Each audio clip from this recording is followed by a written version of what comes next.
We have heard for years and years and years how a new highway could make the drive from Toledo to Columbus nearly 30 minutes faster. Well, the Ohio Department of Transportation just released its first report on this proposed connection between US 23 and I-71. Silver Barker, she had a chance to speak with not only ODOT, but some other officials about the project today. Joins us now with the details. What'd you find out, Silver? Yeah, Jeff, ODOT says it's still very early days in this process and project. However, today's report that was released is just a preliminary hearing at what could be, or excuse me, not preliminary hearing, but preliminary look at what could be possible. And with that report being public today, we were able to get a look at how much this project would cost and where it would go exactly.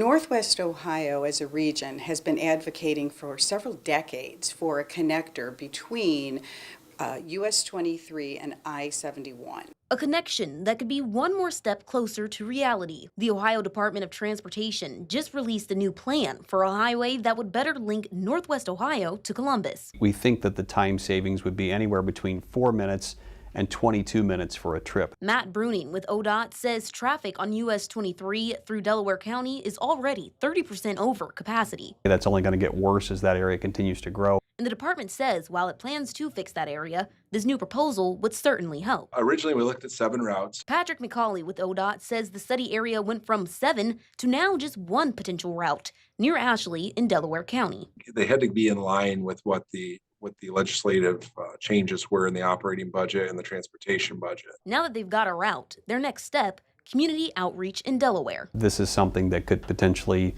impact their properties. So we want to make sure we're getting the right information to them, but more importantly, getting the feedback back from those folks. Sandy Spang, the executive director of the Toledo Metropolitan Area Council of Governments, says her team has been voicing the need for a long time. And our group, Team ACOG, we've been advocating for this with the communities throughout the region for the last 2 decades. This is unfortunately the way transportation planning often works. It takes time. ODOT says inflation's the reason for the wait, with the project possibly costing anywhere between $858 million and $1.5 billion. And the department says it's still deciding things like, would it be a toll road and how many lanes would there be? There are still, as part of this process, there are still a lot of questions that will be answered and need to be answered. Now, ODOT says after it takes those next steps, including community outreach, it will proceed with coming out with a study in October 2026 further on those findings and what they found there. Reporting live in Perrysburg, Silver Barker, WTOL 11.